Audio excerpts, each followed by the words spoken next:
kaplaneta! For today's video nga po, binilog po ni Mama yung kanin ko. Sunod nga po na nilagay ni Mama ang tanim ni Lolo na talbos. Dapat po kung kain tayo ng gulay para humaba ating buhay. Sino ba kasing nagsabi na pangpahaba ng buhay? Yung pansit charis. Sunod na kinuha ni Mama ang itlog. At dahil lalaki po ako, dalawa po ang itlog ko, nilagay na po ni Mama yan sa gilid. Grabe, natatakam na ako. Ang sarap kasi netong baon ko.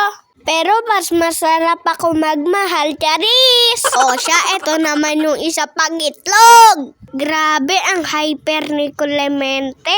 Bali, nilagyan po muna to ni Mama ng mata. Grabe ba? Di pa na-chocolate? Ang kulit na. Siyempre, nilagyan po muna yan ni Mama ng bibig.